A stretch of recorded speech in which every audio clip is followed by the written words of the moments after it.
So నిన్న మనం ఈ స్లైడ్ వరకు వచ్చాము. సో ఆధునిక శాస్త్రం మనల్ని ఈ జీవానికి మూలము రసాయనాల కణాలని చెప్తాయి అన్నమాట ఆధునిక శాస్త్రం. బట్ వైదిక శాస్త్రం ఏం చెప్తుందంటే జీవానికి మూలము లేదా జీవం అనేది ఈ శరీరానికి లేదా రసాయనాలకు అతీతంగా ఏదో ఉంది అని 7 కారణాలు చెప్తుంది అనమాట. 7 రీజన్స్ చెప్తుంది. That we're not this body, we're something beyond this body అని మనకి చెప్తుంది అనమాట. చూస్తాం ఏంటి ఆ 7 కారణాలు. ఫస్ట్ కారణం,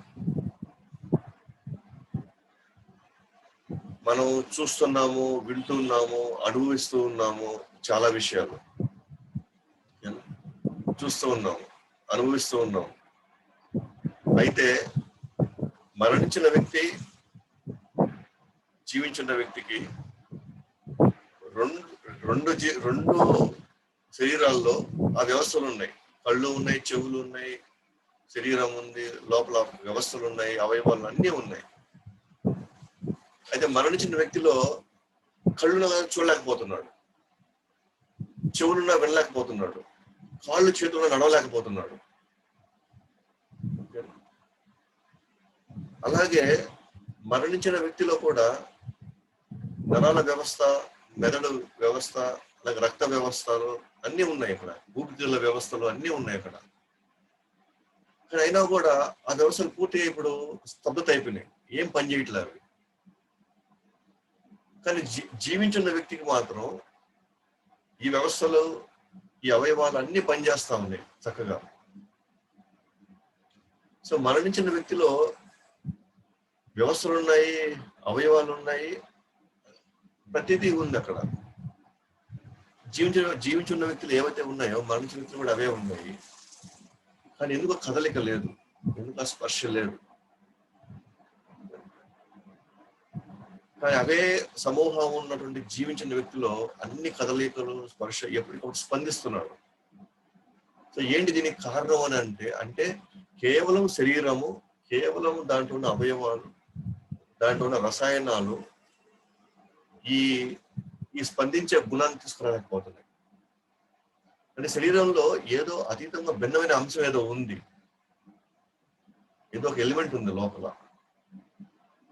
ఆ ఎలిమెంట్ ఉండడం వల్లనే ఈ మొత్తం వ్యవస్థలు పనిచేస్తున్నాయి, ఈ మొత్తం కణాలు పనిచేస్తున్నాయి. అదేదో దీని మొత్తాన్ని ఆడిస్తా ఉంది. లేదు జడ పదార్థాలకి, రసాయనాలకి ఆ శక్తిగా ఉన్నట్లయితే చనిపోయిన వ్యక్తికి కూడా ఇంకా చావడానికి అవకాశం లేదు. అతను చనిపోయాడని చెప్పలేము, ఎందుకంటే అతను కూడా కదలికలు ఉండాలి. ఉదాహరణ మనం గమనిస్తే ఇక్కడ ఒక వ్యక్తి ఉన్నాడు, ఓకేనా, అలాగే కారు ఉంది. ఇప్పుడు కారులో ఏవైతే భాగాలు ఉన్నాయో మనిషిలో కూడా ఆ భాగాలు ఉన్నాయి. ఉదాహరణకి ఆ వ్యక్తికి నోరు ఉంది, మాట్లాడుతున్నాడు, తను ఉన్నాడని ఉనికి చూపిస్తున్నాడు, చాటచ్చు తన నోరుతో. అలాగే కారు ఇక్కడ హార్న్ ఉంది, మనం హార్న్ కొట్టంగానే తన ఉనికి కనిపిస్తుంది, కారు వస్తుందని ఒక అర్థమవుతుంది. అలాగే మనిషికి కళ్ళు ఉన్నాయి, అలాగే కారుకి కూడా హెడ్ లైట్స్ ఉన్నాయి. మనిషికి గుండె ఉంది, సరఫరా చేస్తుంది, మొత్తం పంప్ చేసి హోల్ బాడీకి బ్లడ్ ఇస్తాం. అలాగే మన కార్లో కూడా ఇంజన్ ఉంది లేదా రేడియేటర్ ఉంది, సో మొత్తానికి సరఫరా చేస్తుంది ఆ ఫ్యూయల్ ని మొత్తాన్ని. అలాగే మనిషిని నడవడానికి, పోవడానికి, రావడానికి అంతా కూడా కాలు చేతులు ఉన్నాయి, కాలుకి 4 చక్రాలు ఉన్నాయి. సో 4 అంటే మనిషిలో ఏవైతే ఉన్నాయో భాగాలుగా అవి కారులో కూడా ఉన్నాయి. కానీ కారు 1 ఇంచైనా ముందుకెళ్ళగలుగుతుందా ఇవి లేకుండా?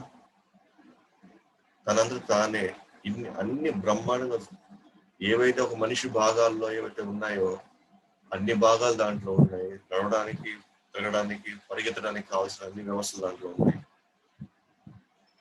కానీ 1 ఇంచైనా ముందుకెళ్ళగలుగుతుందా? వెళ్ళలేదు. సో ఒక డ్రైవర్ లోపలికి వెళ్ళి వాటన్నిటిని కదిలించాలి, సిస్టమ్స్ అన్నిటిని అతను వాడుకోగలగాలి. ఎప్పుడు డ్రైవర్ ఎక్కి స్టార్ట్ చేసి తన ఎక్సిలేటర్ నొక్కుతాడు, ఆటోమేటిక్ అప్పుడు ముందుకెళ్తుంది. కానీ ఈ వ్యవస్థ ఆల్రెడీ అన్ని ఉన్నాయి, రెడీగా ఉన్నాయి, అన్ని ఎక్సిలేటర్ ఉంది, బ్రేక్స్ ఉన్నాయి, అన్ని ఉన్నాయి దాంట్లో, అన్ని ఉన్నాయి. కానీ ఒక ఇంచు కూడా ముందుకెళ్ళలేదు. ఎందుకంటే జడ పదార్థమే. కానీ అవన్నీ ఎవరు తయారు చేసి పెట్టుకున్నారు? ఎవరు అంత ఇంటెలిజెంట్ గా తెలివితేటలతో ఏది ఎప్పుడు ఎలా పనిచేయాలి, ఏది ఎట్లా ఎప్పుడు స్పందించాలని ఆల్రెడీ ఆ వ్యవస్థను ఎవరు తయారు చేసుకుంటే ఒక తెలివైన ఒక వ్యక్తి అవసరాల కోసం ఒక అర్థమైనటువంటి ఒక మీనింగ్ఫుల్ ఒక మెషిన్, ఎంతైనా మెషిన్ అంతే. ఇప్పుడు కాళ్ళు, దానికి కూడా కళ్ళు, దానికి కూడా నోరు, దానికి కూడా అన్ని ఉన్నాయి కాబట్టి అది మనిషిని మనం చెప్పలేము. స్టిల్ అది జడ పదార్థమే. It's already dead matter. దానికంటూ స్వతహాగా చలనం లేదు. బట్ ఒక డ్రైవర్ లోపలికి ఎక్కినప్పుడు ఆటోమేటిక్ గా అతను అన్నిటినీ కదిలిస్తున్నాడు, ఆ జడ పదార్థాన్ని వాడుకుంటున్నాడు, అక్కడున్న వ్యవస్థల్ని తన అవసరాల కోసం వాడుకుంటున్నాడు. అలాగే ఇక్కడ ఈ కళ్ళు ఉన్నాయి, ఈ నోరు ఉంది, చెవులు ఉన్నాయి, అన్ని ఉన్నాయి. ఇది కూడా మన కార్ బాడీ అనుకుంటే ఈ కార్ బాడీ లోపల ఒక డ్రైవర్ ఉన్నాడు అన్నమాట. ఆ డ్రైవరు ఉన్నాడు కాబట్టి దీన్ని వాడుకుంటున్నాడు, ఈ కళ్ళను వాడుకుంటున్నాడు. ఎలాగైతే దాంట్లో ఉన్న డ్రైవరు హెడ్ లైట్స్ వాడుకున్నాడు, అంటే హెడ్ లైట్స్ లేకపోయినా కూడా అతని కళ్ళు అతను చూడగలుగుతాడు. కానీ హెడ్ లైట్స్ కానీ ఉంటే కొంచెం దూరాన్ని ఇంకా చూడగలుగుతాడు. అంటే ఆ సిస్టమ్ ని ఉపయోగించుకుంటున్నాడు అతను. అలాగే కారుకి వీల్స్ ఉన్నప్పటికీ కూడా స్టిల్ ఆ డ్రైవర్ కి కాళ్ళు చేతులు ఉన్నాయి.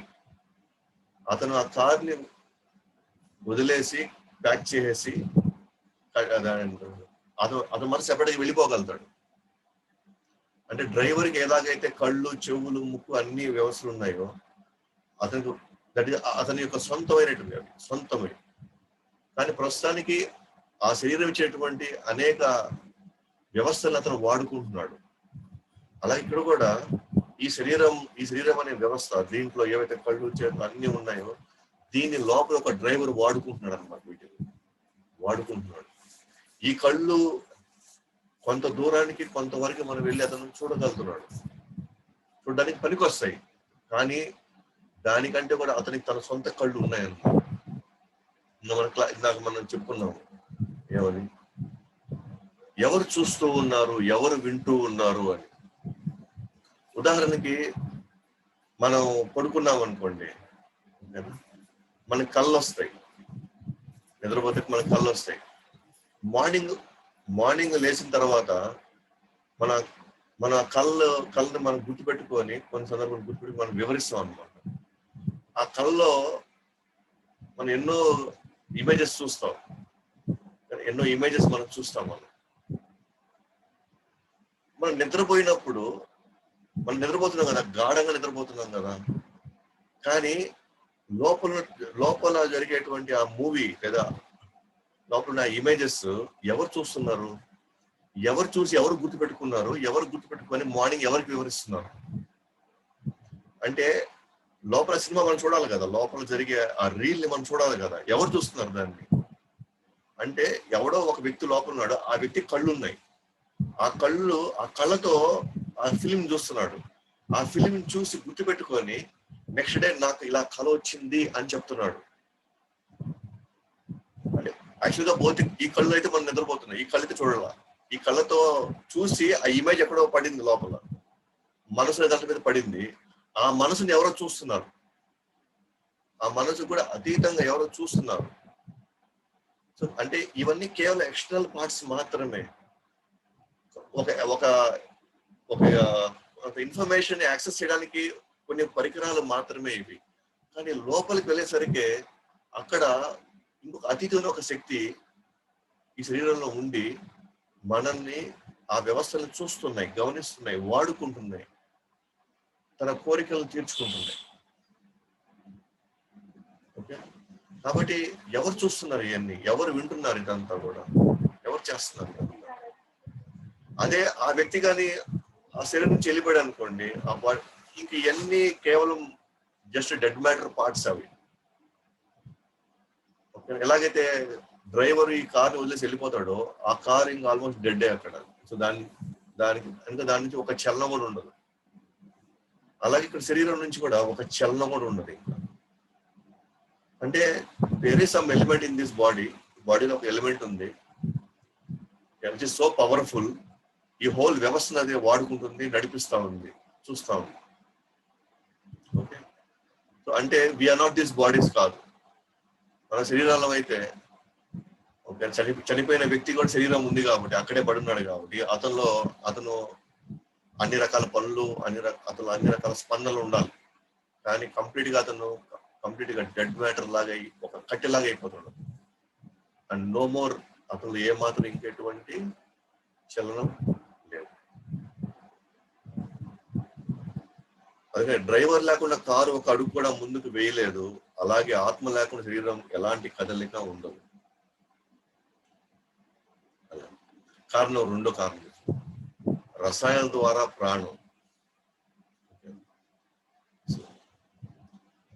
ఎప్పుడైనా సరే చైతన్యం అనేది స్పర్శ, స్పందన అనే గుణము అచేతన వస్తువుల నుంచి రాదు. స్పందన లేనిటువంటి పదార్థాల నుంచి స్పందన ఎప్పటికీ రాదు. ఓకేనా? ఎందుకనంటే స్పందన ఉండే దాంట్లో నుంచి ఇంకో స్పందన వచ్చేటువంటి వ్యవస్థలు వస్తాయి, ఏర్పడతాయి. అచేతనంగా ఏమాత్రం చైతన్యం లేనటువంటి పదార్థాల నుంచి ఇంకొక జీవం రాదు అసలు. ఇంకొక చైతన్యం కురిపించేటువంటి లేదా చైతన్యాన్ని విస్తరించేటువంటి ఎటువంటి పదార్థం రాదు. చైతన్యం ఉండే పదార్థం అసలు రాదు. అంటే ఏదైనా చైతన్యాన్ని వెదజల్లేటువంటి పదార్థం ఏదైనా ఉంటే దాంట్లో నుంచి మాత్రమే చైతన్యం వెదజల్లే పదార్థం ఇంకోటి రావాల్సిందే. అంటే life comes from life only. Life never comes from A dead matter. So కానీ మన modern knowledge, modern schools, modern education అని చెప్తుంటే, సో దాంట్లో మన ఇల్లు కానీ మనం బయాలజీగా చదివినట్లయితే 10th లోపల చదివినట్లయితే, so life comes from dead matter అంటారు.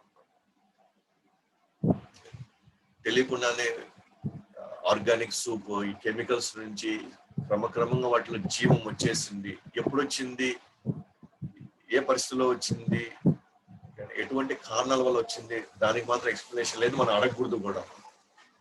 అడిగామంటే మనం కొంచెం తేడా అని అర్థం అనమాట వాళ్ళ దృష్టిలో.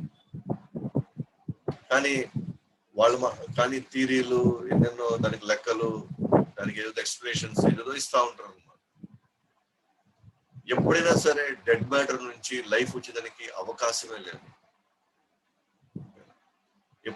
ఎప్పటికైనా సరే లైఫ్ నుంచి లైఫ్ రావాల్సిందే. ఒక జీవం ఉన్న పదార్థం నుంచి ఇంకో జీవం ఉన్న పదార్థం రావాల్సింది తప్ప జీవం లేని పదార్థం నుంచి ఇప్పుడు జీవం ఉన్న పదార్థం ఎప్పటికీ రాదు. కానీ ఇంతవరకు శాస్త్రాలు నిరూపించలేకపోయారు జీవం లేని పదార్థం నుంచి జీవం ఉన్న పదార్థం వచ్చిందని. అంటే ఇంతవరకు ఎక్స్ప్లెయిన్ చేయాలా ఈ కెమికల్స్ యొక్క లైఫ్ ఎలా వచ్చింది అని. ఇంతవరకు అవకాశమే లేదు. సో ఏదైతే ఈ శరీరానికి అతీతంగా ఏదైతే ఉందో మన శరీరంలో చైతన్యం ఉండేది, ఒక శక్తి ఏదైతే ఉందో, ఏదైతే మన ఆత్మ అంటున్నామో, అది మనలో ఉన్న DNA వల్ల, RNA వల్ల, రసాయనాల వల్ల, లేకపోతే కణాల వల్ల అది ఉత్పన్నం కాల. అది ఈ జడ పదార్థం నుంచి ఆ చైతన్యం కలిగినటువంటి అతీతమైన శక్తి దీంట్లోంచి అయితే పుట్టల. ఎందుకంటే దీంట్లోంచి పుట్టే పని అయితే ప్రతి చనిపోయిన వ్యక్తి నుంచి కూడా ఆ జీవాన్ని మనం ఎత్తి దాంట్లో పోసి ఉండొచ్చు, ప్రతి డాక్టరు లేదా ప్రతి సైంటిస్ట్. సో అంటే ఈ అచేతనంగా ఉన్నటువంటి ఈ జడ పదార్థంతో ఉన్నటువంటి ఈ కణాల సమూహం అవ్వచ్చు లేదా రసాయనాలు కావచ్చు, వీటిలో నుంచి ఎప్పటికీ కూడా జీవం రాదు. జీవం వచ్చే పరిస్థితిగా ఉన్నట్లయితే మనం ఎవరు చనిపోం. అంటే ఈ RNA, DNA ఎంతో తెలివిగా వాటిని అవే మన యొక్క స్థితిగతులు నిర్ణయిస్తున్నాయి. అంటే DNA, RNA ఏదైతే జన్యు పదార్థం ఏదైతే ఉందో ఆ జన్యు పదార్థం నిజంగా అంత తెలివితేటలుగా ఉండి వాటితో అవి తయారయ్యి మనల్ని నడిపిస్తున్నాయి కానీ అంటే ఓకే. ఇంకా చనిపోయిన వ్యక్తులు కూడా జన్యు పదార్థం అలాగే ఉంది. ఇప్పటికీ కూడా చనిపోయిన వ్యక్తిలో నుంచి మనం అతనిలో ఏ కాంబినేషన్ జన్యు పదార్థాలు ఉన్నాయో కూడా మనం నిర్ధారించవచ్చు. ఓకే, ప్రతి కణంలో ఆ జన్యు పదార్థం అలాగే ఉంది, కానీ దాని నుంచి జీవం రావట్లేదే. కాబట్టి ఇక్కడ ఎప్పటికీ కూడా జడ పదార్థం నుంచి ఎప్పటికీ చైతన్యం ఉన్నటువంటి ఒక పదార్థం ఎప్పటికీ రాలేదు, జీవం ఉన్న పదార్థం ఎప్పటికీ రాదు. అలా రాగలిగితే ఇంకా చావడం అనేది ఉండదు, మరణించడం అనేది జరగదు. ఎందుకంటే కెమికల్స్ మనకి జీవం పుట్టి చేపని అయితే ఆ వ్యక్తి చనిపోయిన వ్యక్తిలో కూడా ఆ కెమికల్స్ అట్లాగే ఉన్నాయి పుట్టాలి. కాబట్టి ఇక్కడ విషయం చెప్పాల్సింది ఏంటంటే లోపల ఏదైతే ఆ చైతన్యమైనటువంటి ఆ చేతన కలిగినటువంటి ఆ శక్తి ఏదైతే ఉందో అది ఇంకో చేతన కలిగినటువంటి వ్యక్తే అది ఈ శరీరంలోకి నింపు ఉండాలి, ఈ శరీరంలో పెట్టి ఉండాలి. అంతేగాని ఈ శరీరం తయారు చేసుకోవాలా ఆ జీవ పదార్థాన్ని. జీవ పదార్థం ఎవరో దీంట్లో పెట్టారు కాబట్టి లేదా ఎక్కడో దీంట్లో చేరింది కాబట్టి ఈ జీవ పదార్థం వల్ల ఈ జడ పదార్థం కదలుతుంది, కానీ అదే ఈ జీవ పదార్థంగా లేకపోతే ఈ జడ పదార్థం కదలలేదు.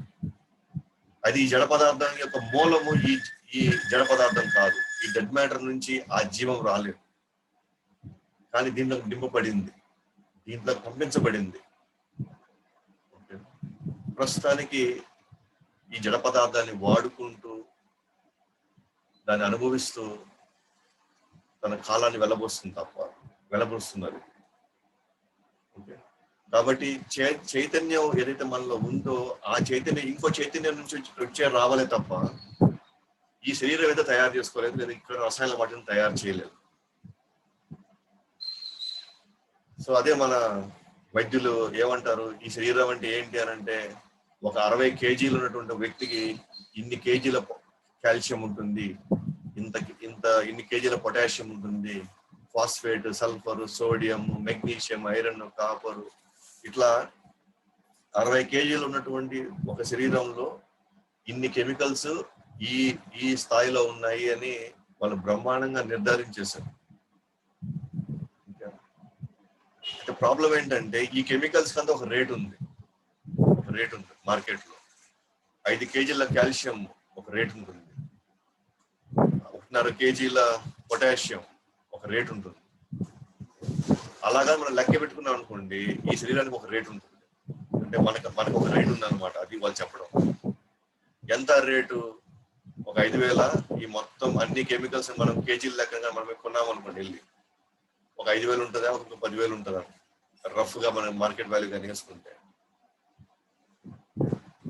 అంటే ఏదైతే మనం కెమికల్స్ అంటున్నామో ఆ కెమికల్స్ మనం మార్కెట్ లో పోయి కొన్నాం అనుకోండి, ఆ కెమికల్స్ అన్నింటినీ ఓకేనా, మనకంటూ ఒక వాల్యూ ఉంది. అది మాక్సిమం అంటే ఎంత కష్టపడి ఎంత జిఎస్టీ అని ఆ రేట్లు ఈ రేట్లు ఎంత ట్యాక్స్లు వేసుకున్నా సరే 5,000కి లేదా 10,000కి మించదు మాక్సిమం అంటే. అయితే మన వాల్యూ కేవలం 10,000ఏనా? మనం జస్ట్ కెమికల్ సమూహం అనుకుంటే మన రేటు ఒక రేటు ఉంది. అయితే మనం జస్ట్ కెమికల్స్ అయ్యి మనకు ఒక రేట్ ఉన్నప్పుడు మనకు తెలిసిన వ్యక్తి ఎవరైనా సరే యాక్సిడెంట్ లో అతనికి యాక్సిడెంట్ చనిపోతే మనం వెంటనే ఏమడుగుతున్నాము? మనం ఏమడుగుతాం? కారు బాగుంది అడుగుతాం, లేకపోతే వ్యక్తి బాగుందని అడుగుతామా? ఆ వ్యక్తికి ఏమైనా అయిందా, బాగున్నాడా, అతను ఇంకా జీవంలోనే ఉన్నాడా, ఇంకా అతను లైఫ్ లోనే ఉన్నాడా అని అడుగుతామా? మన కారు బాగుందా, ఇంకా దానికి ఏమైనా దెబ్బ తగిలింది అడుగుతామా? అడగము. కానీ కారు వాల్యూ ఎంత? 10 లక్షలు, 15, 20 లక్షలు, 30 లక్షలు ఉంటుంది. కానీ అదే మనిషి యొక్క కెమికల్స్ వెయి చేసుకొని మనం కానీ మార్కెట్ వాల్యూలో పెడితే మనిషి వాల్యూ ఒక 5,000, 10,000 ఉంది అంతే. మరి 10,000 వాల్యూ ఉన్నటువంటి మనిషిని గురించి మనం ఎందుకు ఎక్కువ అడుగుతున్నాము? మరి ఎందుకు కారు గురించి మనం పెద్ద పట్టించుకోము? అంటే మనిషి యొక్క వాల్యూ కెమికల్స్ కంటే ఏదో ఎక్కువ ఉందని అర్థం. అంటే ఎక్కువ ఉంది అని అంటే ఈ శరీరానికి ఏదో అతీతంగా ఇంకేదో శక్తి ఎంతో విలువైందని అర్థం. అది విలువైంది కాబట్టి మనం ఆ మనిషిని గురించి మనం ఎక్కువ అడుగుతాం. అతని శరీరానికి ఒక వాల్యూ ఉందని దాని గురించి మనం అడగం. దాంట్లో ఒక అతీతమైన శక్తి ఉంది కాబట్టి దానికి అంత వాల్యూ వచ్చింది కాబట్టి మనం మనిషి గురించి కూడా అడుగుతాం కానీ మనం కారు గురించి అడగం. ఎన్ని కోట్లు పెట్టినా సరే వెంటనే మనం అడుగుతాం ఆ మనిషికి ఏమైనా అయిందని అడుగుతాం మనం, అంతేగాని కారుకి ఏమైనా అయిందని అడగం. అంటే సంథింగ్ ఏదో అతీతంగా ఒక శక్తి, ఒక జీవం ఉంది. ఆ జీవము శరీరంలో మన కెమికల్స్ కంటే చాలా ఉన్నతమైంది, చాలా విలువైందని మనకు తెలుసు. అదే జస్ట్ కామన్ సెన్స్. ఇంకిరకాలం మూడో కారణం తీసుకుంటే ఎవరినా కానీ చనిపోతే మనం ఏమంటాం సాధారణంగా, మనం వాడుక భాషలో ఏమంటాం, అతను వెళ్ళిపోయాడు అంటాం అని మనం అంటాం, అని సంబోధిస్తాం. మనం వెళ్ళిపోయాడు అంటాం. ఎక్కడికి వెళ్ళిపోయాడు, ఎవరు వెళ్ళిపోయారు? అదే అక్కడే పడుకున్నాడు కదా అతను, అక్కడే పడుకున్నాడు కదా, అక్కడే ఉన్నాడు కదా అతను, మన ముందే అది అట్లా కాళ్ళు చేతులు అన్ని శరీరంగా అక్కడ పడి ఉన్నాడు అట్లా. మరి ఎప్పటి నుంచి మనకు వాడుక భాషలో అతను వెళ్ళిపోయాడు వెళ్ళిపోయాడు అని అంటున్నాము. మరి ఎవరు వెళ్ళిపోయారు? మనం నిజంగా వెళ్ళిపోయాడు అనే పదాన్ని ఎందుకు వాడుతున్నాం మనం? అక్కడ ఎక్కడికి వెళ్ళిపోయాడు? అక్కడే పడున్నాడు, అక్కడే నిద్రపోతున్నాడు, అక్కడే చలనం లేకుండా అక్కడ అలా ఉన్నాడు అతను, అక్కడే ఉన్నాడు. మరి వెళ్ళిపోయాడు అనే పదాన్ని ఎవరు వాడుతున్నారు? ఎందుకు వాడుతున్నారు ఆ పదాన్ని? He has gone అంటున్నారు. He has gone. Where he has gone? He is there only. అక్కడే ఉన్నాడు. మామూలుగా బతుకున్నప్పుడు మాత్రం he has gone అంటున్నాం. Now only he has left అంటున్నారు. అంటే అక్కడి నుంచి అతను వెళ్ళిపోయి ఉన్నాడు. మరి చనిపోయినప్పుడు ఆ పదం వాడకూడదు కదా, he has gone అని. He is here only అనాలి కదా మనం. What has gone? What has left? ఏది వెళ్ళిపోయింది ఇక్కడ నుంచి? విచ్ వాజ్ వెరీ మచ్, అంటే ఏదైతే ఈ శరీరాన్ని కదలికలో పెట్టింది, ఈ శరీరంలో స్పందన తీసుకువచ్చింది, దట్ హ్యాస్ లెఫ్ట్ అనమాట. And now he is no more అంటున్నాం. నో మోర్ అంటే ఏంటి? అక్కడే మన కళ్ళ ముందు కనిపిస్తుంది. నో మోర్ ఏంది? ఇంకా లేడు అంటున్నాం. అంటే మన కళ్ళు పని చేయట్లేదా? మనం లేడు అని చెప్తున్నాం. అక్కడే ఉన్నాడు కదా. అంటే ఒక భిన్నమైన ఒక అంశము, అంటే జీవము ఈ శరీరం నుండి వెళ్ళిపోయింది. The most important feature. ఒకప్పుడు ఉండింది, ఒక 10 నిమిషాల ముందు ఉండింది, ఒక గంట ముందు ఉండింది, అది వెళ్ళిపోయింది అనమాట. సో అందరూ ఇట్లాగా ఈ విధంగా, సో చనిపోయే వ్యక్తి అవ్వచ్చు, లేదా చనిపోయిన వ్యక్తి అవ్వచ్చు, సో చుట్టూ చేరుతాం మనం. అతను చనిపోయాడు అంటున్నాం. ఎవరు చనిపోయారు? ఇక్కడ శరీరం అక్కడే ఉంది, మనం పట్టుకునే ఉన్నాం, అక్కడే పడి ఉన్నాడు. అది ఇక్కడ మెయిన్ పాయింట్ ఏంటంటే దాన్ని మనం సోల్ అంటున్నాం. వైదిక శాస్త్రం ప్రకారంగా ఇచ్చిన టర్మ్ ఆ జీవానికి, ఆ శక్తికి. దట్ హెస్ లెఫ్ట్ అన్నమాట. అందుకే అంటే the real person he's left. అతని బ్యాగేజ్ అడి ఉండిపోయింది. అంటే శరీరము, అవయవాలు, రసాయనాలు ఏమిటి మనం అనుకున్నాం, దట్ ఈస్ అడిషనల్ బ్యాగేజ్ అనమాట. ఓకేనా? సో అడిషనల్ బ్యాగేజ్ ఇక్కడ వదిలేశాడు, బట్ మెయిన్ పర్సన్ వెళ్ళిపోయాడు. సో ఈ కళ్ళు, చెవులు, ముక్కు, ఇవన్నీ ఏదైతే మనం ఎన్నో లక్షలు పెట్టి, కోట్లు పెట్టి ఇవాళ మనం బలంగా మనం వీటిని కాపాడుకోవాలని మనం ప్రయత్నిస్తున్నాము, అది యాక్చువల్గా ఇట్స్ బ్యాగేజ్. సో ఆ పర్సన్ ఆ బ్యాగేజ్ ఆడు వదిలేశాడు, దాన్ని తేలిపడాలనుకున్నాడు, ఆ బరువు నేను ఇంకా మోయలేను అంటున్నాడు. సో ఆ బ్యాగేజ్ ఆడు వదిలేసి the real person has left అన్నమాట. దట్స్ వై అందుకనే మనకి పూర్వీకులు అంతా కూడా, సో వాళ్ళు చాలా జ్ఞానంతో ఉన్నారు. దే న్యూ, వాళ్ళు బాగా, ఎందుకంటే వాళ్ళ వైదిక జ్ఞానంతో, వైదిక శాస్త్రంలో వాళ్ళు ఆల్రెడీ వాళ్ళ హరికథ రూపంలో అనేక పురాణాల్లో నుంచి వాళ్ళు అర్థం చేసుకుంటూ వచ్చారు. కాబట్టి వాళ్ళకి తెలుసు అనమాట, దీంట్లో ఉన్న ఆ బలమైన ఒక జీవము ఏదైతే ఆత్మ ఉందో అది ఇక్కడి నుంచి వెళ్ళిపోయింది, అందుకే అతను వెళ్ళిపోయాడు, ఆమె వెళ్ళిపోయింది అని సంబోధిస్తారు. సో ఇప్పటిలాగా వాళ్ళలాగా శరీరం అంటే కేవలం కెమికల్స్, జీవం, మనిషి అంటే ఏం లేదు, బ్యాగ్ ఆఫ్ కెమికల్స్ తప్ప ఇంకేం లేదు, అంత మూర్ఖంగా అయితే లేరు వాళ్ళు చాలా క్లియర్గా ఉన్నారు వాళ్ళు. ఇదంతా కూడా తాత్కాలికంగా, ఇదంతా కేవలం కొంతకాలం నేను మోసుకుపోయే బ్యాగేజ్, ఇదంతా నేను ఏదైనా ఇక్కడ వదిలి వెళ్ళిపోవాల్సిందే అనుకుంటున్నారు. అదే వాళ్ళు చెప్పుకుంటూ కూడా వచ్చారు. సో అలాగే కారణం 4, సహజమైన అవగాహన, ఆత్మ పరిశీలన. సహజమైన అవగాహన మనం చెప్పుకోవచ్చు. మనం ఏమంటాం? నా చెయ్యి అంటాం, మై హ్యాండ్, లేదా నా శరీరం, మై బాడీ అంటాం. అంతేగాని నేను చెయ్యిని, నేను శరీరాన్ని మనం అనం కదా. ఇప్పుడు ఐ బాడీ, ఐ హ్యాండ్ అనం. ఐ ఆమ్ హ్యాండ్ అన్నాం. We say my hand, my body అంటాం.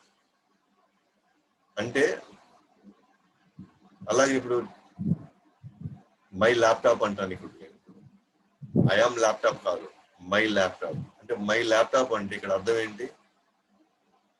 నేను ఈ ల్యాప్టాప్ కి సెపరేట్ గా ఉన్నాను. అంటే I'm different from this laptop. అంటే నేను విభిన్నంగా ఉన్నాను. ఈ ల్యాప్టాప్ విభిన్నంగా నేను సెపరేట్ గా ఉండి ప్రస్తుతానికి ఈ ల్యాప్టాప్ నేను వాడుకుంటున్నాను. ఒక సెపరేట్ వ్యక్తిగా ఈ ల్యాప్టాప్ నేను వాడుకుంటున్నాను. కాబట్టి నేనేమంటున్నాను? నా ల్యాప్టాప్ అంటున్నాను.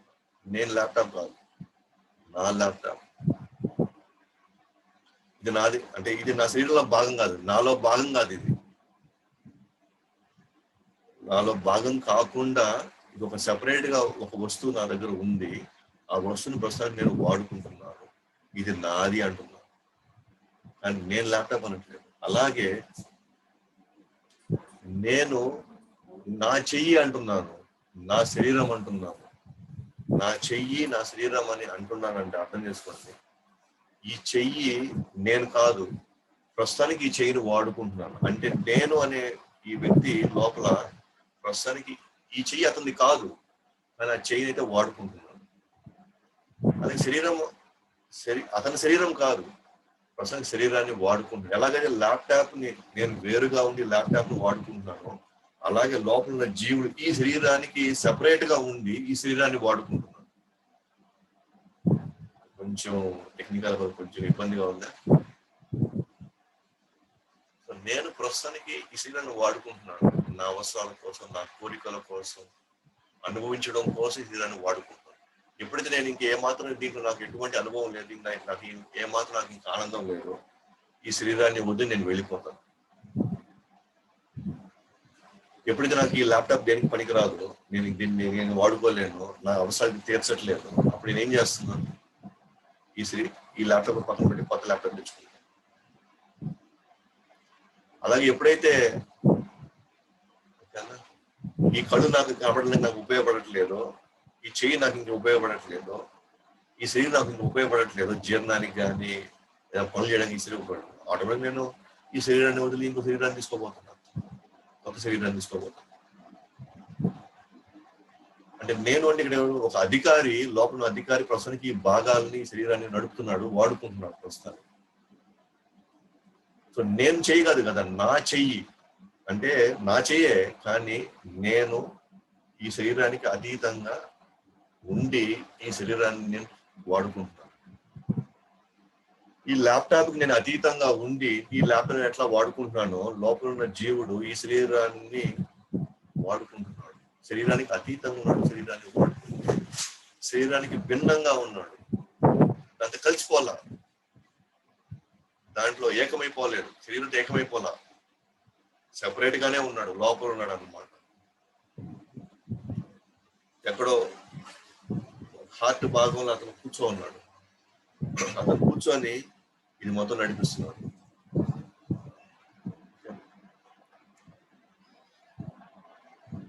ఆత్మ పరిశీలన. నేను అలాగే ప్రత్యేకంగా నేను కన్ను కాదు కానీ నా కన్ను, నేను చెవు కాదు నా చెవు, నా ముక్కు కాదు నేను ముక్కు కాదు నా ముక్కు. అలాగా ప్రతిదాని మరి నేను ఎవరిని అంటే నేను ఆత్మని. మనం ఆత్మ పరిచయంలోకి వెళ్ళిపోతాం. I'm not this I'm not this year, I'm not this mind. నేను ఈ మనసుని కాదు, నేను ఈ బుద్ధిని కాదు, నేను ఈ అహంకారాన్ని కాదు, నేను వీటన్నిటికీ అతీతంగా ఉన్నటువంటి ఒక బలమైనటువంటి శక్తి. అలాగే క్లాస్ లో మనం చెప్పుకున్నాము, కొంత ఎక్స్ప్లెనేషన్ వచ్చింది. కారణం 5, శరీరం మారుతూ ఉంది కానీ నేనైతే మారట్లేదు. మనం పుట్టినప్పటి నుంచి చనిపోయేంత వరకు చూస్తే శరీరంలో అనేక మార్పులు మనకి చూస్తూ ఉన్నాం, మనం గమనిస్తూ ఉన్నాం అన్నింటినీ కూడా.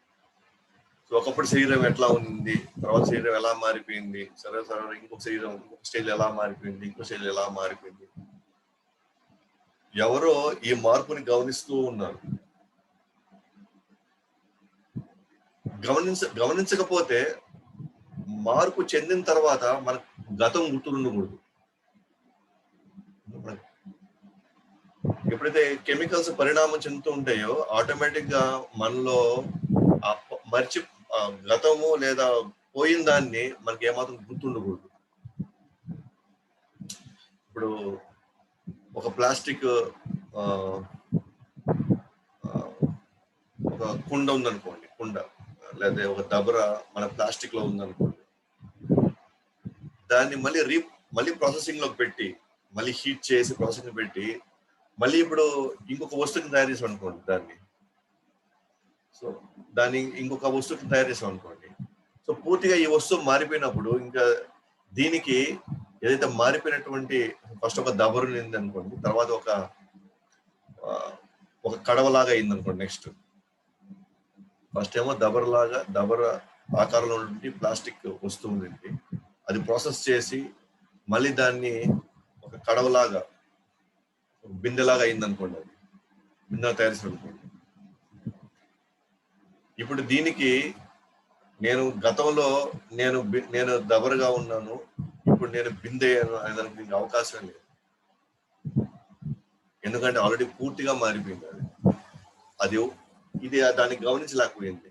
గమనించే పరిస్థితిలో ఈ జడ పదార్థం లేదు కాబట్టి పూర్తిగా ఇప్పుడు దీని లక్షణాలు కూడా మారిపోయాయి. దబర దేనికోసం వాడతారు, బిందె దేనికోసం వాడతారు, పూర్తిగా దాని లక్షణాలే మారిపోయినాయి అన్నమాట. కానీ అలాగే ఒకప్పుడు మనకి బాల్య శరీరం ఉంది, తర్వాత యవన శరీరం ఉంది, తర్వాత ముసలి శరీరం వస్తుంది, తర్వాత ఇంకొక పరిణామాలు చెందే ఈ క్రమంలో మనం బాల్య శరీరం, మనం నిజంగా శరీరం అయితే, మనకు కేవలం రసాయనాలు అయితే, మార్పు చెందిన తర్వాత మనం కంప్లీట్ గా నా బాల్య శరీరం ఎలాగుండిందో అన్న పాయింట్ మనకి ఉత్పన్నం కాదు. ఎందుకంటే మనకి గమనించే పరిస్థితి, ఎందుకంటే మనకి కేవలం రసాయనాలు అయ్యేవాళ్ళం. కానీ ఇప్పుడు పరిస్థితి ఏంటంటే లేదు, నేను గమనిస్తా ఉన్నాను, శరీరం మారుతా ఉంది. అంటే శరీరం మారుతుంది నేను గమనిస్తున్నానంటే నేను స్థిరంగా ఉన్నట్టే కదా, నేను మారలా, బట్ మార్పుని అయితే గమనిస్తూ ఉన్నాను. ఇంకో పాయింట్, నేను అసలు మారను, నా పేరు అదే, నా తల్లిదండ్రులు వాళ్ళ పేర్లే, నాకు ఇంచుమించు నాకు అవే లక్షణాలు అలాగే ఉన్నాయి, అవే అలవాట్లు ఉన్నాయి. కానీ శరీరం మాత్రం మారిపోయింది, కానీ అలవాట్లు మారలా. నా ఇష్టాలు పెద్దగా కొంతమంది మార్పులు వచ్చినాయి, కానీ పూర్తిగా మారిపోయే పరిస్థితి రాలా. కానీ మొత్తానికి అయితే నాకు ఇప్పుడు అది శరీరం ఉంది కదా, ఇప్పుడు ఈ శరీరం ఉంది కదా, ఇప్పుడు ఇంకో శరీరం వస్తుంది కదా, ఈ మార్పుని అయితే నేను గమనిస్తున్నాను అని అంటే నేను ఎవరినో ఈ శరీరానికి అతీతంగా నేను వీటన్నిటిని నేను చూసుకున్నాను అర్థం. అంటే నేను అనే చేతన మాత్రం మారదు, కానీ శరీరం మారుతూ ఉంటుంది. చేతన అంటే లోపల ఉంటే ఆ చైతన్యం గల ఆ వస్తువు, ఆత్మ శరీరానికి భిన్నంగాను అతీతంగాను ఉండి ఇవన్నీ చూసుకుంటుంది, చేస్తూ ఉంటుంది.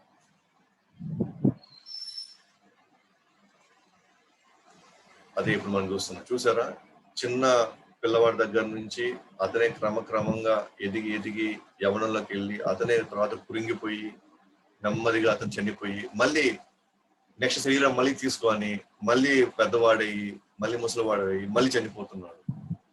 అంటే ఆత్మ అలాగే ఉంది, కానీ శరీరాలు మాత్రం మారిపోతా ఉంది. అతను ట్రావెల్ అవుతూనే ఉన్నాడు, ఒక శరీరం తర్వాత ఇంకో శరీరం బాల్య శరీరం నుంచి యవన శరీరంలోకి అతను ట్రావెల్ అయిన తర్వాత మళ్ళీ ముసలి శరీరంలోకి అతనే ట్రావెల్ అయ్యాడు. తర్వాత చనిపోయిన తర్వాత మళ్ళీ కొత్త శరీరంలోకి మళ్ళీ ట్రావెల్ అయ్యాడు. సో జర్నీ మాత్రం పోతానే ఉంది. ఓకేనా, అతనికి మాత్రం మరణం లేదు.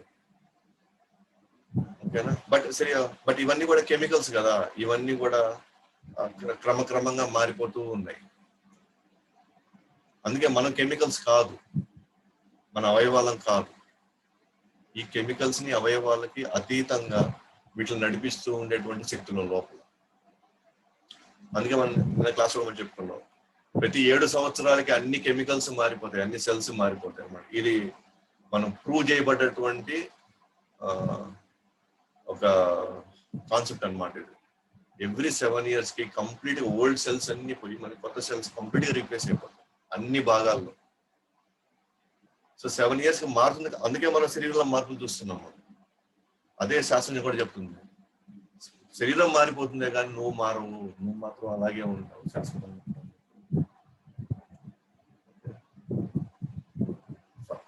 ఆరో కారణం, సావుకు అతి దగ్గరగా ఉన్న అనుభూతులు, అంటే నియర్ డెత్ ఎక్స్పీరియన్సెస్ అని చెప్పేసి ఒక కాన్సెప్ట్ ఉందన్నమాట. అంటే ఇదేంటంటే చావు అంచుల దాకా వెళ్ళి మళ్ళీ తిరిగి వచ్చేస్తాం. అంటే ఒక పెద్ద యాక్సిడెంట్ జరగడము, హెవీ ట్రామా కేసు, అది కంప్లీట్గా అన్కాన్షియస్ అయిపోయి ఉంటాడు. ఆల్మోస్ట్ డాక్టర్స్ వాళ్ళ ప్రయత్నం మొత్తం చేస్తారనమాట, మళ్ళీ హార్ట్ బీట్ ని అన్నిటిని మళ్ళీ రివైవ్ చేయడానికి మ్యాక్సిమం వాళ్ళు ట్రై చేస్తున్నారు. అంటే ఆల్మోస్ట్ డెత్ కి అతి దగ్గరగా వెళ్ళిపోయాడు. కానీ కొన్ని సందర్భాలు ఏం జరిగిందంట, అతి దగ్గర చావుకు దగ్గరగా వెళ్ళి మళ్ళీ కొంత కాలానికి రికవర్ అయిన వాళ్ళ అనుభూతులు కొన్ని ఉన్నాయంట అక్కడ. Near death experience or out of body experience అంటారు. సో వాళ్ళకి ఏంటి అని అంటే, వాళ్ళ యొక్క ఇదేంటంటే వాళ్ళు డాక్టర్స్ మాట్లాడుతున్నారు, చెప్తున్నారు ఏంటంటే, నేను ఈ శరీరానికి అతీతంగా నేను వెళ్ళిపోయాను, ఈ శరీరం నుంచి నేను పూర్తిగా బయటకు వచ్చేసి మీరు చేసినంత నేను గమనిస్తాను, నేను చూస్తున్నాను మీరు ఎలా ఆపరేషన్ చేశారు, మీరు ఎలా ఏమేమి మాటలు మాట్లాడారు, మీరు ఎటువంటి ప్రయత్నాలు చేశారో నేను చూడగలిగాను అని చెప్తున్నారంట. డాక్టర్స్ కి ఆశ్చర్యం వేశారు. ఇది మైకల్ సేబమ్ అని చెప్పేసి, డాక్టర్ మైకల్ సేబమ్ అని చెప్పేసి ఫేమస్ డాక్టర్ అన్నమాట. మీరు గూగుల్లో పోయి సెర్చ్ చేసుకోవచ్చు. హార్ట్ స్పెషలిస్ట్ అనమాట. ఎన్నో ట్రోమా కేసెస్ లో అతను కొంతమంది పేషెంట్స్ ఇలా అతను చూసి అతను గమనించాడు. జనరల్ గా మనం ఆపరేషన్ చేసినందుకు మొత్తం మంది చేస్తారు, వాళ్ళు పడుకొని ఇంకా వాళ్ళు స్పృహ లేకుండా అలా పడి ఉంటారు. ఇంకా వీళ్ళు ఆపరేషన్ చేస్తారు, తర్వాత కొన్ని గంటలకు వాళ్ళు మళ్ళీ స్పృహ వచ్చి మళ్ళీ వాళ్ళు యథావిధంగా వాళ్ళు బ్రష్ తీసుకొని ఇంకా క్రమక్రమంగా వాళ్ళు బాగోవడం చూస్తాం మనం. కానీ ఎప్పుడైతే స్పృహ లేని టైం ఏదైతే ఉందో, వీళ్ళు ఆపరేషన్ చేస్తూ వీళ్ళేదో డిస్కషన్స్ లేదా వీళ్ళు ఈ మాట ఏదైతే అనుకుంటారో, అది పేషెంట్ వచ్చి వాళ్ళు చెప్తున్నాడు అనమాట ఆ డాక్టర్స్ కి, మీరు ఇవి మాట్లాడారు, మీరు వీటి గురించి డిస్కస్ చేశారు, మీరు ఇంత కష్టపడ్డారు సంథింగ్. అతను వీళ్ళకి ఆశ్చర్యం అనమాట, అనెస్థీషియా ఇచ్చి అతను కంప్లీట్ గా అతను కాన్షియస్ లేకుండా ఎలా పడున్నారు, అతనికి ఎలా తెలుస్తాయి ఈ విషయాలన్నీ అంటే, అతను అన్నాడు అనమాట, నేను ఈ రూమ్ కి పై నుంచి నేను గమనిస్తూ ఉన్నాను, మీరు నా శరీరానికి మీరు ఇవన్నీ చేస్తూ ఉన్నారు అని చెప్పేసి అతను చెప్పడం జరిగింది. ఇది ఒక కేసు 2 కేసులు కాదు, చాలా కేసులు జరిగాయి. ఇది డాక్టర్ మైకల్ సేబమ్ అని మీరు కూడా చూడండి. అంటే దెర్ ఇస్ సమ్ పవర్, అంటే ఆత్మ which is non material, material కాదు, నాన్ మెటీరియల్. మెటీరియల్ అంటే డెడ్ మ్యాటర్ అనమాట, ఇదంతా మెటీరియల్. బట్ ఈ శరీరానికి అతీతంగా వెళ్ళి ఆ శరీరం నుంచి బయటకు వచ్చేసి గమనించి వాళ్ళకి చెప్పి మళ్ళీ శరీరంలోకి వచ్చేసింది మళ్ళీ. ఇవన్నీ ఫ్యాక్ట్స్, ఇవన్నీ జరుగుతున్నాయి. ఈ డాక్టర్స్ పర్టికులర్ ఈ ట్రామా కేసెస్ డీల్ చేసే డాక్టర్స్ వాళ్ళకి ఈ ఎక్స్పీరియన్సెస్ లేదా వాళ్ళకి ఈ ప్రూఫ్స్ ఫ్యాక్ట్స్ వాళ్ళ దగ్గర ఉన్నాయి. చిట్టు చివరైంది లాస్ట్ది. సో ఈ రోజుకి డాక్టర్ ఇయన్ స్టీవెన్సన్, కారణం 7, గత జన్మ స్మృతులు. కొంతమంది వాళ్ళ యొక్క గత జన్మల గురించి వాళ్ళు మాట్లాడడం, వాళ్ళ ఎక్స్పీరియన్స్, వాళ్ళ అనుభవాల్ని షేర్ చేసుకోవడం జరిగింది అనమాట. ఇది 1-2 కేసులు కాదు, ఇయన్ స్టీవెన్సన్ కొన్ని వేల కేసులు నిర్ధారించాడు. ఇది కేవలం ఒక భారతదేశంలోనో లేదా ఒక మతంలో కాదు, అనేక దేశాల్లో, అనేక మతాలు, అనేక సాంప్రదాయాల్లో ఇవన్నీ కనిపించినాయి. ఇవి గమనించారు. అంటే ఇప్పుడే పుట్టిన వ్యక్తి, ఈ కుటుంబంలోనో ఈ ప్రదేశంలో పుట్టిన వ్యక్తి, నాకు ఆల్రెడీ ఒక భార్య ఉంది, నాకు ఆల్రెడీ పిల్లలు ఉన్నారు, మా ఊరు పలానా దగ్గర ఉంది, నేను పలానా కారణం వల్ల నేను చనిపోయాను అని, భాష మారిపోయింది, ఇప్పుడు తల్లిదండ్రులు వేరైపోయి ఉన్నారు, ఇంకొక ప్రదేశంలో ఎక్కడో పుట్టాడు, కానీ అతను కొన్ని డీటెయిల్స్ ఇస్తున్నాడు అన్నమాట, తన పాస్ట్ లైఫ్ గురించి, తన గత జన్మల గురించి, అక్కడ జరిగే అనేక సంఘటనలు, అవన్నీ ఇవ్వగలుగుతున్నాడు. ఇచ్చిన తర్వాత అది పోయి నిజంగా పోయి చెక్ చేస్తే అది 100% మ్యాచ్ అవుతున్నాయి అన్నమాట వాళ్ళు చెప్పే అన్ని స్టేట్మెంట్స్. ఫర్ ఎగ్జాంపుల్ శుక్లా అని చెప్పేసి ఈమె ఇండియాలోనే అన్నమాట, రాజస్థాన్ ఆ ఏరియా. చిన్నప్పుడే ఒక చిన్న బొమ్మ పెట్టుకొని ఆ పేరు మీను అని పేరు పెట్టుకొని ఆ మీను గురించి చెప్తూ ఉంది అన్నమాట. ఆ మీను గురించి మాట్లాడుతూ, నా భర్త పలానా అయినా, మా అత్తమామలు పలానా ఊరు, మేము మాది పలానా దగ్గర మేము ఉన్నాము, ఇప్పుడు నేను ప్రస్తుతానికి నేను ఇక్కడ ఉన్నాను, ఇది నా బిడ్డ పేరు మీను అంటుంది. వాళ్ళ పేరెంట్స్ కి ఏం అర్థం కాల, ఈ అమ్మాయి ఏంది ఇట్లా మాట్లాడుతుంది, ఇప్పటికే ఆమె బిడ్డ ఏంది, మళ్ళీ భర్త ఏంది, మళ్ళీ అత్తమామలు ఏంది, ఇవన్నీ మాట్లాడుతుంది అని చెప్పేసి ఆ ఊరు అంతా వీళ్ళు డీటెయిల్స్ వెళ్ళి వీళ్ళు ఫలానా దగ్గరికి ఆ ఊరికి వెళ్తే ఈ చెప్పిన డీటెయిల్స్ అన్ని పర్ఫెక్ట్ గా మ్యాచ్ అవుతున్నాయి. ఒక 30 మంది మగవాళ్ళు నిలబెడితే తన భర్తను గుర్తించేసింది. అట్లాగే ఇల్లుని జరిగిన మార్పుల్ని మొత్తం చెప్పేస్తున్నాను అనమాట. కానీ ఇప్పుడు ఈ జన్మలో అమ్మాయి వయసు 6 years 5 years అంతే. కానీ ఈమె ఎప్పుడు ఆ ఊరికి పోయింది లేదు, వాళ్ళు ఎవరో ఈ లైఫ్ లో వాళ్ళు చూసింది లేదు, ఎందుకంటే వాళ్ళ పేరెంట్స్ సాక్ష్యం అది. కానీ వెళ్ళి తిరిగి చూస్తే జరిగింది. అట్లనే స్వీడన్ లో ఒక కేసు అన్నమాట. సో చాలా కేసులు ఉన్నాయి. సురేష్ అని చెప్పేసి ఆగ్రాలో, అది చెప్పాను కదా, అనేక దేశాల్లో అనేక మతాల్లో ఇవి జరిగినాయి. ఇదేదో ఒక హిందూ మతానికి మాత్రమే అనేక జన్మలు ఉన్నాయని చెప్తాం కదా, కాబట్టి ఇది హిందువుల కాన్సెప్ట్ ఏమో, హిందువుల మాత్రం జరుగుతుందేమో అనుకుంటే అది అపోహ. మీరు జస్ట్ ఇయన్ స్టీవెన్సన్ అని కూడా చూడండి, మీకు 100 కేసులు వస్తాయి. సో మోడర్న్ ఎడ్యుకేషన్ కి, మోడర్న్ ఇప్పుడు ఉన్నటువంటి ఈ సిలబస్ కి ఇదంతా చాలా చాలా చాలా నమ్మడానికి చాలా కష్టంగా ఉంటుంది. దాన్ని ప్రమోట్ చేయడానికి చాలా ఇబ్బంది పడతారు. కానీ భగవద్గీత భాగవతంలో అనేక శ్లోకాలు, అనేక ఉదాహరణలు ఉన్నాయన్నమాట. లైక్ 2.13 సో కృష్ణ క్లియర్ గా 2వ అధ్యాయం 13వ శ్లోకం చెప్పారు అనమాట.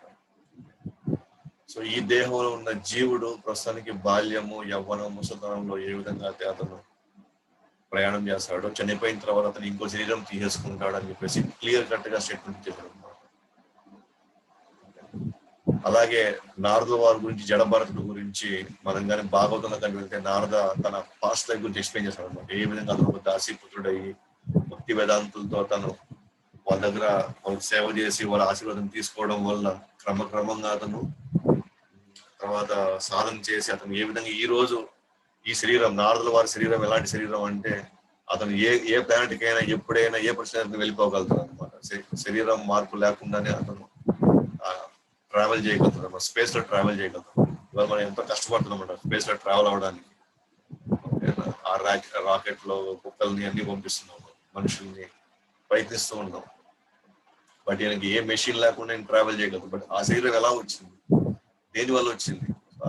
అదే వ్యాసుడు అడుగుతారు అనమాట, మీరు ఎలాగా ఇలాంటి ఒక అద్భుతమైనటువంటి అవకాశం, మీరు వైకుంఠానికైనా కైలాసానికైనా సరే ఏ లోకానికైనా మీరు అంత సులభంగా ఎలాగ ఈ శరీరం మీకు ఎలా వచ్చింది అంటారు అనమాట.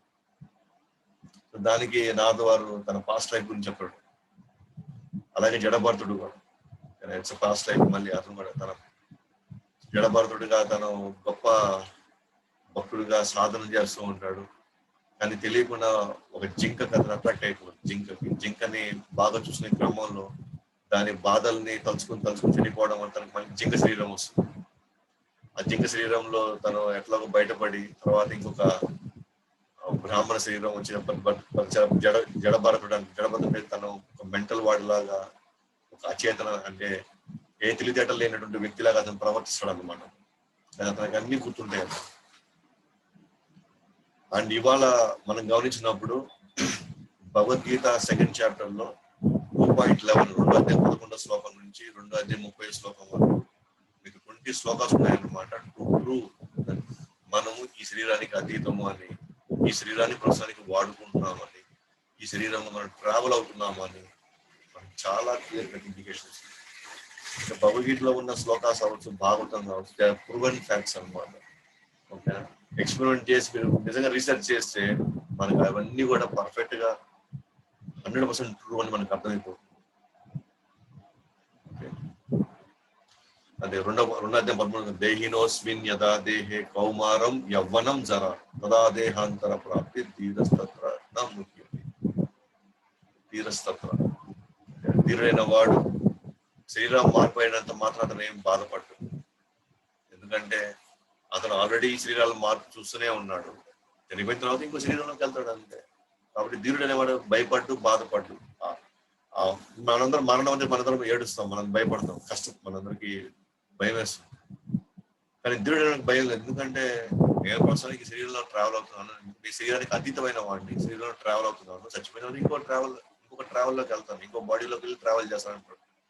ఎలాగైతే ఒక కారు వదిలేసి మనం ఇంకో కార్లోకి ఎక్కడ కారు విడిపోయింది, కారు దిగేసి ఇంకో కార్లోకి ఎట్లా వెళ్తామో అట్లాగే శరీరాన్ని వదిలేసి ఇంకో శరీరంలోకి వెళ్ళిపోతాం. కాబట్టి మరణ సమయంలో స్థూల శరీరం నాశనం అవుతుంది, సూక్ష్మ శరీరం ఆత్మ ఇంకొక దేహం తీసుకుంటుంది.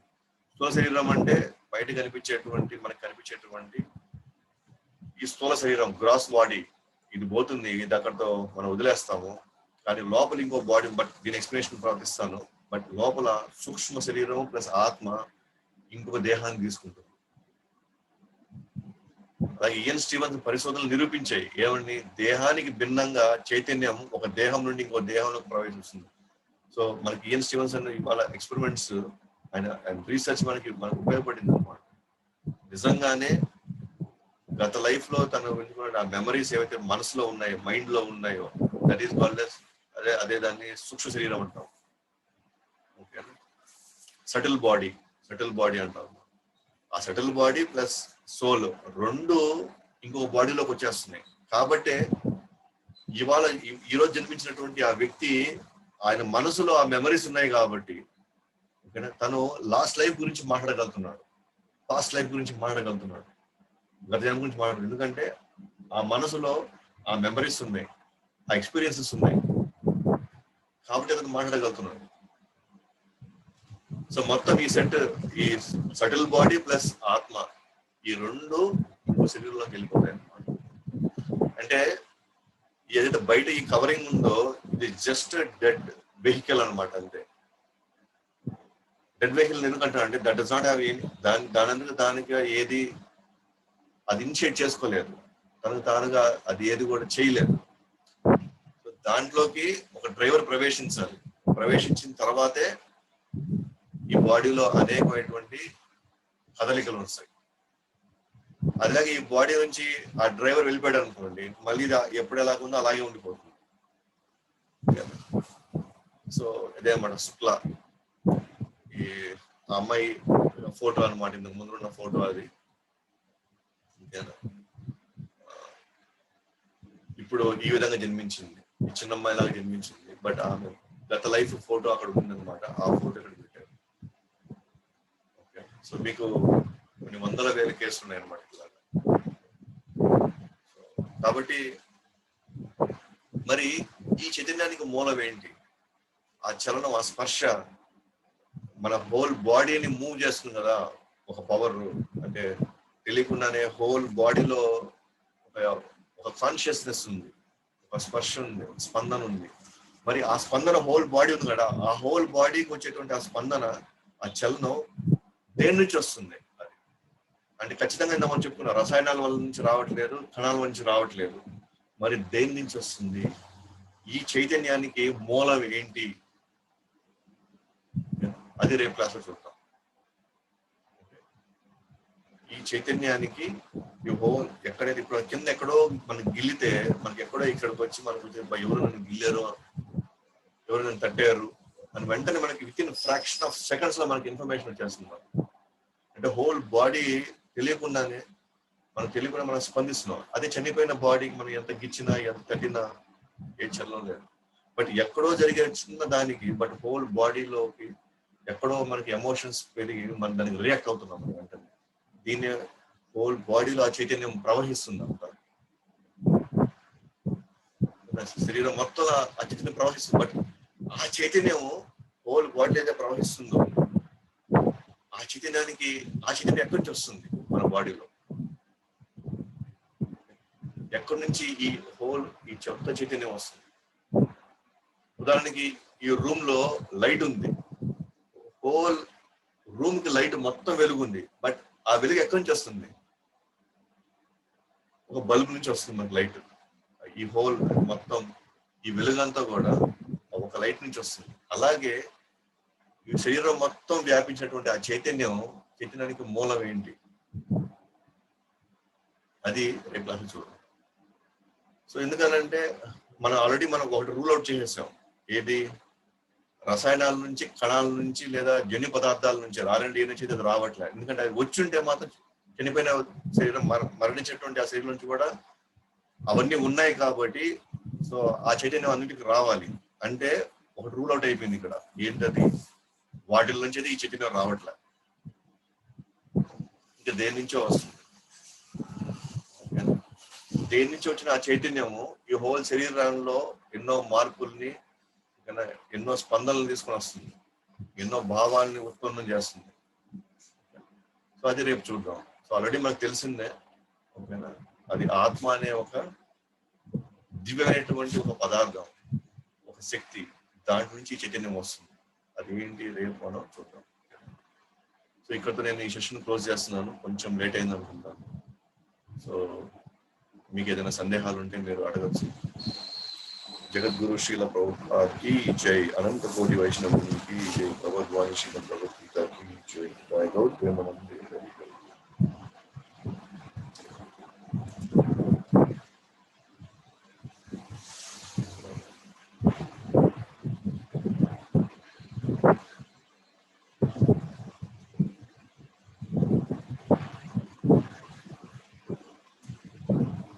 ఎవరికి ఏదైనా సందేహాలు ఉంటే మీరు అన్మ్యూట్ చేసుకుని అడగచ్చు.